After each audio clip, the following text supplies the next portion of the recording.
পরে আমি এদিক দিয়ে ভিডিও করতেছি, দেখেন গাছের কালার, আর এই যে এখানে দেখেন আরো দুইটা, দেখছেন একই কিন্তু। হ্যালো বন্ধুগণ, তো আমি কিছুদিন আগে আপনাদেরকে ভিডিও দেখাইছিলাম যে এই গাছ থেকে আমি কিছু বটবটি তুলছিলাম। তো আবার দেখেন বেশি দিন হয় নাই, মাত্র 3 থেকে বেশি দিন হয় নাই, মাত্র 4 থেকে 5 দিন সময় হয়েছে। আবার দেখেন অনেকগুলো বটবটি বড় হয়ে গেছে। এদিকে আরো ছোট ছোট আছে, দেখতে পাচ্ছেন অনেকগুলো বটবটি আছে। আজকে আমি আবার আমার এই বাগান থেকে কিছু বটবটি সংগ্রহ করব। আমি এখন বর্তমানে আছি হচ্ছে আপনার মালয়েশিয়ায়। দেখতে পাচ্ছেন শুধু পাহাড় আর পাহাড়, আর এগুলো সব হচ্ছে পাম বাগান, পিছনে অনেক পাম বাগান আছে। আমি পরে দেখাচ্ছি, চলুন আগে বটবটিগুলো তুলি। এই গাছগুলো আমি লাগাইছিলাম অনেক দিন হয়েছে, প্রায় আপনার 2-3 মাস হয়েছে। তো বটবটিটা অনেক দেরিতে দিচ্ছে, কিন্তু ভালো ফলন দিচ্ছে, অনেকগুলো বটবটি দিচ্ছে। তো চলুন দেরি না করে আমরা এই যে, বিসমিল্লাহ। আপনারা আগে যে ভিডিওটা আপলোড করছিলাম আমি, ওই ভিডিওতে আপনারা সবাই কম বেশি ভালো সাড়া দিছেন যে রাসেল ভাই, আপনি বিদেশের মাটিতে এত সুন্দর বটবটি গাছ করছেন, এত সুন্দর বটবটি ধরছে আপনার গাছে। দেখতে ওয়াও, দেখছেন এমনই অনেকগুলো হয়ে গেছে। তো আরো আছে, দেখাই তুলি। ওই যে দেখছেন বিমান যাইতেছে, দেখছেন বিমান আকাশের উপর দিয়ে, অনেক বিমানের লাল বিমান, দেখছেন অনেকগুলো তুলতেছি। আপনি কিন্তু ভিডিওটি অবশ্যই অবশ্যই আগের ভিডিওর মতন ভালোবাসা দিবেন, তাহলে কিন্তু ভিডিও করতে আমার ভাল লাগে। ওরে বাবরে, এই বোটা অনেক শক্ত, ছিঁড়ে নাকি বাতি হয়ে যেতেছে কিন্তু, তাই না? অনেক দেরি হয়ে গেছে তুলতে। তারপরে এই যে দেখেন, এই যে আরো ছোট ছোট দেখছেন, এই যে ছোট ছোট, এখনো বড় হয় না, এইটি ইনশাল্লাহ হয়ে যাবে। আগে যেটি বড় হয়েছে এগুলা তুলি। এটা ছিঁড়ে গেছে, দেখছেন এখান থেকে ছিঁড়ে গেছে, বাবুরে হাত লাগিয়েছে। এই যে দেখছেন কিছুদিন আগে আমি এগুলো তুলতে পারি নাই, এই জন্য এগুলো শুকায়, দেখছেন কি গেছে। এখন এগুলো পরে আবার লাগামো কোনো এক সময়।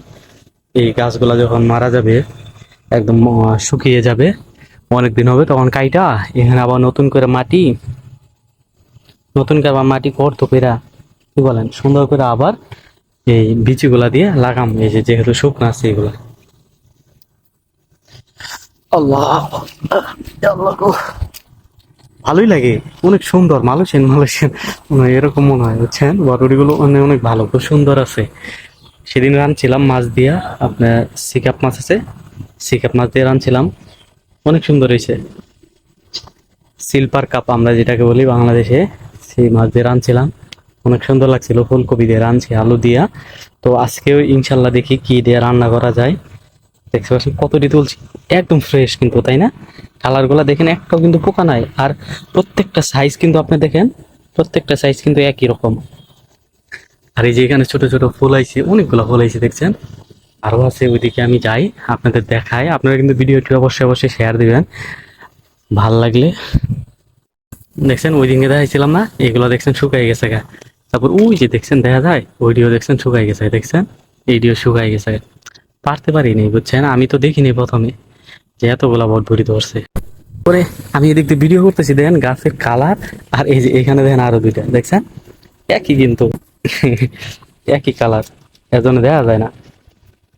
আল্লাহ, ওয়াও, অনেক হয়েছে আজকে, আরো বেশি হয়েছে, ইনশাল্লাহ আরো হবে। আর এই যেগুলো আপনারা কি বলেন, এই যে এটা বড় বড় পাতা, এটা আমরা সাধারণত গ্রামের ভাষায় কেউ কেউ ধুন্দল বলে থাকি, আবার কেউ কেউ দুচ্ছর বলে থাকি। আপনারা কি বলেন অবশ্যই কিন্তু কমেন্টে জানাবেন। এখনো ধুন্দল কিংবা দুচ্ছর এখনো ধরে নেই, ফুল আসতেছে কেবল, ওই যে দেখছেন ফুল আসতেছে।